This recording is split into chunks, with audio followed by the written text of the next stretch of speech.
Here's your shot at winning $1,000. Text the national keyword EARN right now to 95819. That's EARN to 95819. We'll text you back to confirm your entry. Data and messaging rates may apply. Please don't text and drive. It's 5K a day on WMAL. Now on 105.9 FM and streaming worldwide on the WMAL app. O'Connor and Company. Nick Freitas is a delegate for the House of Delegates in Virginia. He referred to yesterday's first session of the special session to redistrict and gerrymander Virginia as a cluster. We'll get more from Delegate Nick Freitas coming up in 30 minutes. And then at 8:05, we'll speak with General Jack Keane about President Trump's trip to Asia that is in progress as we speak. It's Larry O'Connor with Julie Gunlock. Good morning, Julie. Good morning. You are a Virginia voter. You're an election day voter, though. You do not vote early. I am, but I encourage people get out there, get voting. The end of early voting is this Saturday. Election day is a week from today. Now's the time when candidates will make their final pitch. And we've got John Reid, nominee for lieutenant governor, to do just that. But first, here's a 30-second ad that does a pretty good job of making that final pitch. Why do we need John Reid as lieutenant governor? When crazy things start to happen, he will be the reasonable and responsible adult in the room to break the ties and protect the Commonwealth. No higher taxes.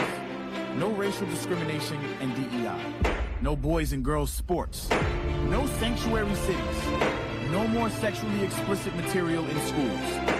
No more radical rioters destroying our history. Advancing the good. Stopping the bad. John Reid for lieutenant governor. It's a powerful ad, and I got to tell you, John Reid, as I watched that and listened to it and heard the points you were making, Tim Kaine and Mark Warner could have run that ad when they ran for governor not too long ago. How far Virginia has come, John? The Democrats have really devolved, and I hope that the Virginia voters are paying attention. I think they are, and I think they're going to punish these guys across the spectrum on November 4th. I mean, what they did yesterday at the Capitol was so breathtakingly arrogant and stupid, and it is everything against what I'm talking about. It is not reasonable. It is not responsible.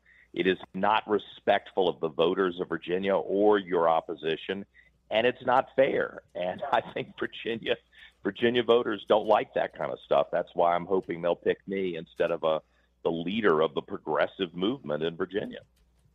Well, that leader of the progressive movement in Virginia, your opponent, she really has sort of run her campaign from the basement. She will not debate you. I loved what you did, having a debate basically with the empty chair. I reminded me of the Clint Eastwood empty chair, of you answering tough questions, you being presented tough questions and answering them. Why is she so afraid of you?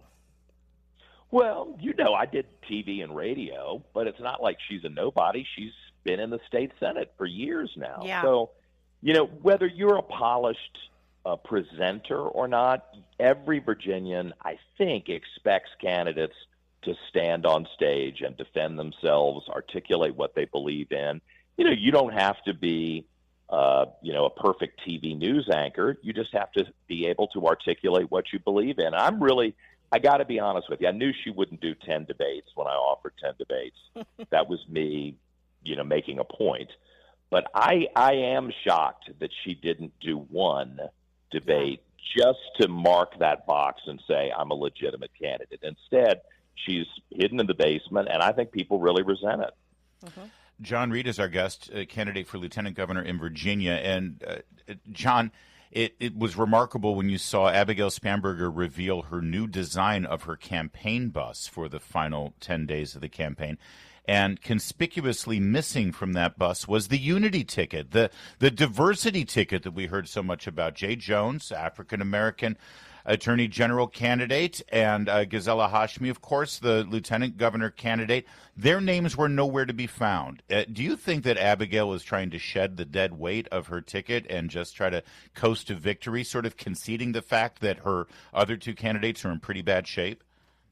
Yeah, I don't take anything for granted, but I mean, it does send a message, and they had to make a calculated decision that it's worth it to get those other two names off the bus, just so that she could try to, streamline her efforts here at the end. I mean, Ghazala Hashmi, once you actually start examining her voting record, changing the state forms from mother to birthing person. I mean, I've met a lot of Democrats who were like, hell no, that's too far. Yeah.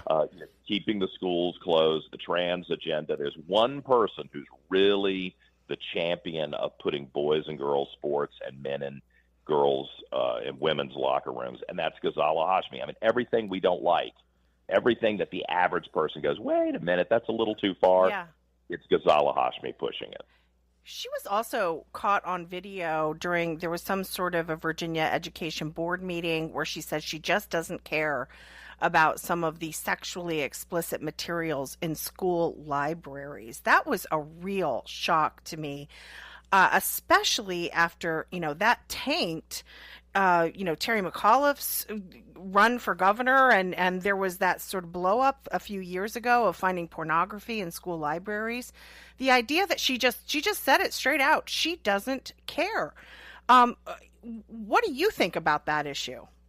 Well, when I first saw that video, which, by the way, was sent to me by one of her colleagues in the Senate, I mean, they don't even like her in the Senate. I hate to tell.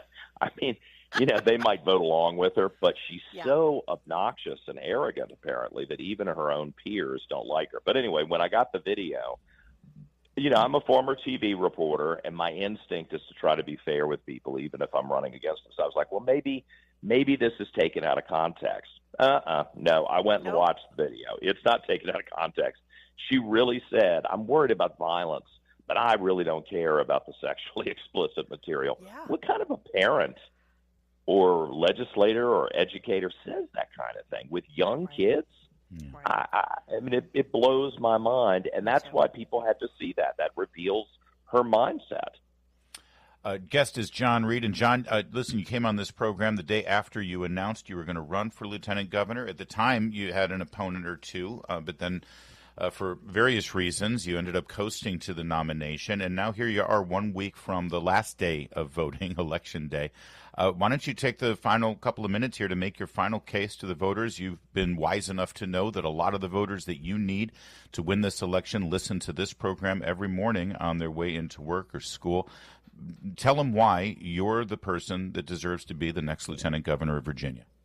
Well, I'm thankful to have the opportunity to come on WMAL, and I know that a lot of thoughtful conservative voters are listening to you. I'm calling you this morning from Bird's Nest, Virginia, on the Eastern Shore, and I hope people will take note of that, because I have tried over the last 9 months to go everywhere in the state. I'm not giving up on any votes. I'm going to places that no one else will go. I'm talking to people that other candidates ignore, because I want to prove to everyone, A, I'm willing to put in the work to be a good candidate and to be a good lieutenant governor. I want to listen to Virginians. I want to come up with solutions for Virginians. I want to stand up for our conservative principles. If you send me to the Capitol, I'll keep working hard for you. I'm going to be the guy who is reasonable, who is responsible. I'm going to do my best to be respectful of everybody, even the people who disagree with me. I hope I've demonstrated that with the, let's just call it, troubles that have occurred during the campaign. I've tried to be respectful of other people, even when they have attacked me. And fundamentally, I'm going to try to make decisions that are fair for the people of Virginia, and that best tradition of Virginia leadership that we used to see on display from everybody. I'd like to help bring that civility back to the Capitol while still fighting for the things we believe in. And I think that's possible. I really do. John Reid, he's your candidate for Lieutenant Governor, Republicans, and you've got, well, just a few more days to make it happen. John, thanks for joining us. Good luck in this final week. Good luck. I really appreciate it. I promise I'll keep working hard. WMAL, making sense of the news. Live from the Home Paramount Pest Control Studios. Home Paramount, the leader in pest control since 1939. Your next $1,000 could be one text away. It's $5K a day on WMAL. You're all doing the dance right now, aren't you? Aren't you? You're doing the dance right now. That's right. You got it. It's the law now. You have to. President Trump is in Asia, as you know. Met with the Prime Minister of Japan, newly elected Prime Minister. They're calling her sort of a MAGA Prime Minister. She's very conservative. And she seemed thrilled to be hanging out with Trump. Did you notice that? She's very cute, actually. She's very, very bubbly and energetic. Yes. And then she met the troops on board the USS George Washington, currently in Yokosuka, Japan. Very nice. I like the Yoko. I prefer it unfiltered, the Yokosuka, and cold. It's really good with the hamachi. About. Okay. Yeah.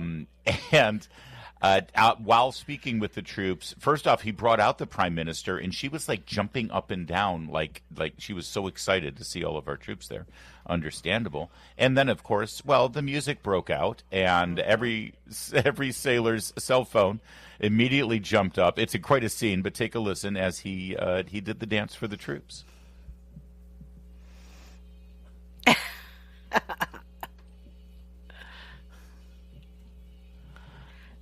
Oh, well, there you go. They don't have mics on the crowd, though, do they? I wish they did. They were going excited. Nuts. They were going nuts. Yeah. And there, it's just a sea of green fatigues behind him, and you were so funny yesterday when you go, he has one move. Yeah, that's what we white dudes, we reach a point in our life where we have one move on the dance floor. Doesn't matter what song is playing. It worked once. Exactly. My girl liked this move, so I'm just going to keep doing that move. That's what they do. Yesterday it was with the Malaysians. Today it's with the American troops on the Washington. It's great. And then later he had a reception flanked by Secretary of State Rubio and Special Envoy Witkoff. And take a listen to this announcement from the president, Cut 17. I know that you are increasing your military capacity very substantially, and we've received your orders for a very large amount of new military equipment, and you know that we make the best military equipment in the world, the jets, the missiles, and everything else, and hopefully we don't have to use them very much, if at all. But we appreciate that order, and we very much appreciate the trade. We're going to do tremendous trade together, I think more than ever before. We're just signing a new deal, and it's a very fair deal, and we look forward to welcoming Japan into the United States and a continuation. And it's something that everybody is very, very excited about. So a huge order from Japan on military equipment. They've always purchased our military equipment since the post-World War II era, actually. It really is a testament to, the Japan, attacked us at Pearl Harbor, launched World War II and our participation in World War II. Some of the bloodiest, most despicable, horrible fighting occurred in the Pacific between the U.S. Marines and the Navy and the Japanese military. It ended, of course, tragically with the 2 atomic bombs that then brought about Japan's unconditional surrender. And now here we are. It really is a testament to the whole adage, peace through strength. You defeat your enemies, and then you work with them to build their country back up on a playing field where they're not going to be our enemies any longer. And my gosh, what a success it's been, this relationship. Well, and it's an incredibly important relationship as China continues to be aggressive and build its own military weapons and infrastructure, and really is frightening how China has been behaving lately. So this alliance is critical. Yeah, and by the way, not much has been discussed with regard to the Thailand and Cambodia peace agreement that he helped broker. And by the way, trade is the backbone of all of these peace deals, including Israel and Hamas. It was that trip to meet the Arab nations early in his presidency where he forged relationships with all those oil countries and various financial interests in the Middle East, where he said, this is bad for business. Let's keep our trade stuff going. Trade is the backbone, and international commerce is the backbone to all of these peace deals. Same thing with Thailand and Cambodia. And the analysis suggests that this actually really eats into China's leverage that they've had financially in Asia. According to former Deputy Assistant Secretary of the Army, Van Hipp, said in an interview that this peace deal between Thailand and Cambodia is actually critical for all the rare earth minerals from Malaysia that America needs, that China's been holding over our head as sort of a threat. And now we're freer and we have more leverage against China. I mean, there's a lot going on here with regard to the soybeans that we want to sell to them. And that you're the only one talking about, not the only one. But honestly, I mean, do you hear about this on any of the weekend shows? No. On any of the corporate media? No. This is It's critical. the East Wing, everybody. It's all about right. the East Wing. That's right. The president is leaving Tokyo. He's on his way to South Korea, where he'll be meeting, obviously, with the civilian leadership there and also giving remarks at APEC with the CEOs there. And they're still holding open the possibility that he could stay a little longer to meet with Rocket Man from North Korea. So the Asia trip continues. We'll get more military analysis on this trip at 8:05 from General Jack Keane. So you're going to want to be here for that. Right now, it is 7:24. Coming up, we've got Virginia Delegate Nick Freitas on that special session in Virginia. Keep it here. It's 7:30. WMAL-FM, Woodbridge, Washington, a Cumulus media station. Making sense of the news. News Talk 105.9. News now. Now on 105.9 FM and streaming worldwide on the WMAL app. O'Connor and Company.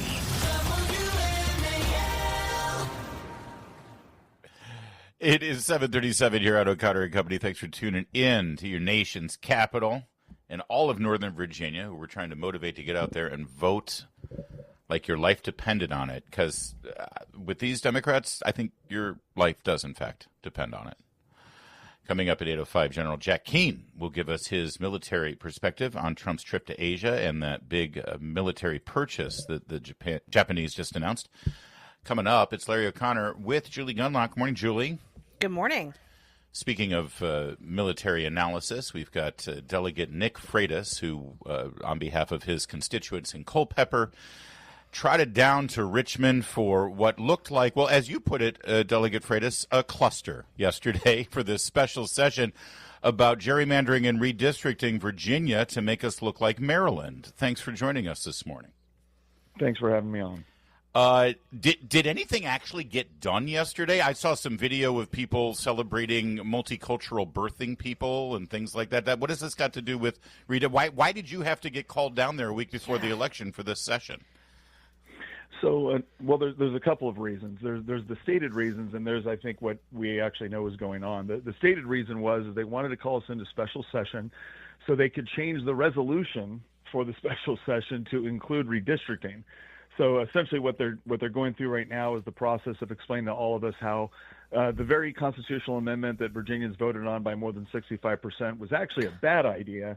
And what Virginians really want is for Democrats to draw all of our political lines in Virginia. So that's the stated reason why we're there. I think the actual reason why we're there is because their ticket is crashing right now.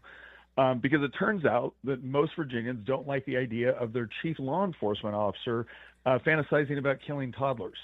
So Jay Jones has got them in some real trouble right now. Abigail Spanberger has actually got him in trouble as well. And so by pulling us into special session, they not only pull all of our Republican candidates in the House out of the campaign trail, they also pull Winsome Sears off the campaign trail for the week before the election. And so I think that's a big part of why they're actually doing this. But they did. They spent the entire morning hour, which is supposed to be an opportunity for us to not only introduce people, but to essentially give speeches about what's going on, about why we were there, about our concerns.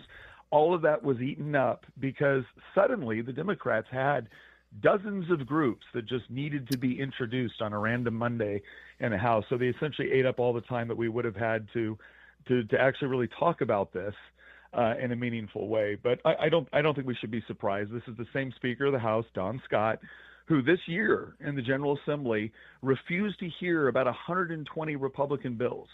I don't mean voted no. Didn't even get a hearing. It didn't matter if we had people to come and testify. I had one woman that was going to come down and testify about how her daughter was horribly trafficked, and nope, no hearing for the bill whatsoever, because he didn't want his own people to have to vote no on controversial things in an election year. So this is just the way they do business. Yeah, I believe that was Sage's law. Is that correct? That's correct. Yeah. Yeah. It's terrible how that was handled, and I'm grateful to you because I know that you were one of the champions of that bill. But did you see or talk to Winsome Sears? No, I didn't have an opportunity to speak with Winsome. Again, we were tied to our seats while they had to introduce the Democratic committee from Henrico and things of that nature. It's unbelievable, and I feel like the things with the controversy with Jay Jones of his own making, of course, some of this is being spun by people in Virginia, Democrats in Virginia, saying, this is just a Twitter thing. Nobody realizes it outside of sort of Twitter or Northern Virginia. What are you hearing in your area? No, people realize it. This is part of the problem, is the Democrats are so used to controlling certain mainstream media outlets that if MSNBC isn't reporting it, they think nobody's hearing about it. And they really just don't understand what time it is anymore. They don't understand how everyone from talk radio to social media has an opportunity now to actually share the news in a way that, they were used to controlling all the gatekeepers, and now they don't. But their polling is reflecting that things are going very badly for them. And so, again, this is a way for them to use their power to help their friends and punish their enemies. And as we've seen, we are apparently their enemies. Yeah, I want to ask you about what your observations here about the media and the gatekeepers. It's incredibly important. You've been able to figure that out and harness it. But one follow-up question, is what they're doing here even constitutional? Because my understanding for what they're trying to attempt to do with redistricting and the changes, they have to post this and announce this to the people of Virginia well in advance of the election day. Oh, well, here's the interesting part. That's absolutely true. It's right there in Virginia code. However, they argued yesterday on the floor that after there was constitutional changes, that code section no longer matters. And we were pointing out that, well, no, just because you have a constitutional change doesn't mean code sections suddenly go away. And what's interesting is they made the opposite argument when they were arguing for one of their constitutional amendments. We said, well, wait, if you do this, are you taking away parental authority? And they said, absolutely not. It's in the code section. But So again, this just goes back to they'll make whatever argument they need to at the time in order to achieve their purpose. Yeah. So it's a huge problem. Listen, your social media presence, ever since I remember having you on the first time, Nick Freitas, when you gave that floor speech about the Second Amendment and about the legal right to bear arms in Richmond. Gosh, when was that? 10 years ago now? Maybe more. 2018. 2018, and since then, I think that you've been able to sort of figure out how to go through those gatekeepers to get your message out, to communicate directly with people through social media, through your podcast that you've launched. Does that obviously? It's a great way to communicate and get your ideas, and you can also you can see in the comments and the reaction in real time how you're resonating with voters and with people all across the country and around the world. Do your colleagues down there get that? Do they understand that you sort of have a better understanding and a better handle on what real people are thinking about what they're trying to do down in Richmond or in any other political sphere? I would think that would make you a valuable consultant to your colleagues. Well, I will say that my Democrat colleagues certainly don't seem to understand it, because they still operate off of this notion that if it's not in the New York Times, nobody's reading it. And look, we saw this the other day as well. We held a press conference. We had members of the Virginia delegation, our congressional delegation, come down and talk about their concerns with this and how this was inappropriate and how this is unconstitutional. Because like you said, this is a violation, I believe, not only of the Virginia Constitution as it currently exists, but several code sections. And then they took questions from the press. And every single question from the press was basically, how do we trash Donald Trump? Yeah. And we're sitting here looking at him going, are you serious right now? And here's what happened. Republicans used to say, well, gosh, imagine if the shoe was on the other foot. Well, now we don't care about that anymore. And so we found other places to go and to get our news. And that really is the game changer. Nick Freitas, real fast. You, of course, famously ran against Abigail Spanberger for her first-time re-election. I went to bed that night sure that you were going to win, and then the next day they found a thumb drive. And I don't want to, I don't want to, go through all of that tortured and painful history for you. But do you have any advice to the Winsome Sears campaign here in the final days? Are there things you wish you would have been looking out for that election that you hope they are focused on right now? I think Winsome is doing a lot of it because we've talked. One of it is don't take anything for granted with respect to the legal side. And look, I wish I didn't have to say this, but let's not assume that there's not going to be strange things that happen because, like you said, with our race, we had one on election night and we had one the next morning. And then literally in a thumb drive with 15,000 votes in the bluest county in the district showed up. And it completely evaporated the lead, and we lost by less than 2 points. And people say, well, why didn't you challenge that? It's like, gosh, we tried. Mm-hmm. But it's interesting how you require the laws to be written well, and you need money for attorneys. And the best thing to do is to stop things like this from happening in the first place. So there's a lot we got to change within the voting laws within Virginia. And unfortunately, we can't do that unless we take back the House. If we could take back the House, and all we have to do is pick up 2 seats. If we can pick up 2 seats, we can stop so much of this nonsense instantly. But in the short run, I think Winsome is doing a great job. I think, again, our whole ticket is working incredibly hard. But, yeah, that's going to be the thing. You got to work all the way hard through Election Day, but then you also got to make sure you have attorneys on standby. You need to make sure that in some of these trouble spots where random thumb drives show up, that you actually have people that can hold the appropriate people to an account and make sure that everything is done fair and legal. Nick Freitas, properly describing yesterday's session in Richmond as a cluster, and that's that kind of plain-spoken energy that we appreciate. Nick, always good to talk with you. Don't be a stranger. We'd love to have you on as a regular. No, sounds great. Thank you all.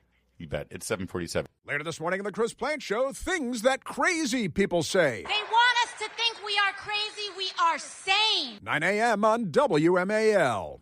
Yeah, speaking of AOC being crazy, Riley Gaines is a paid political pundit. Her job is to go out there and give her political opinions, and she did just that.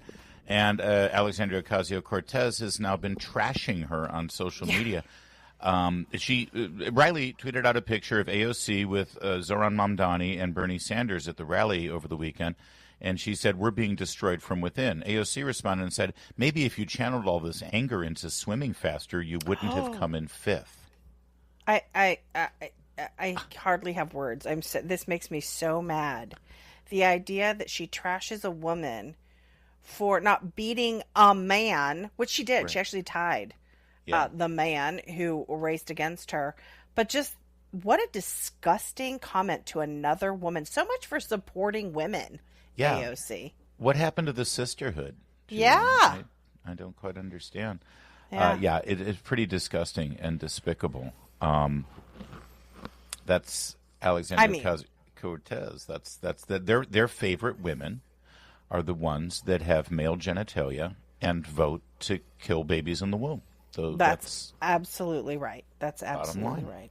Yeah. And so that's AOC. Just like in Virginia, the NAACP's favorite black candidates are the white ones. It's 7:53.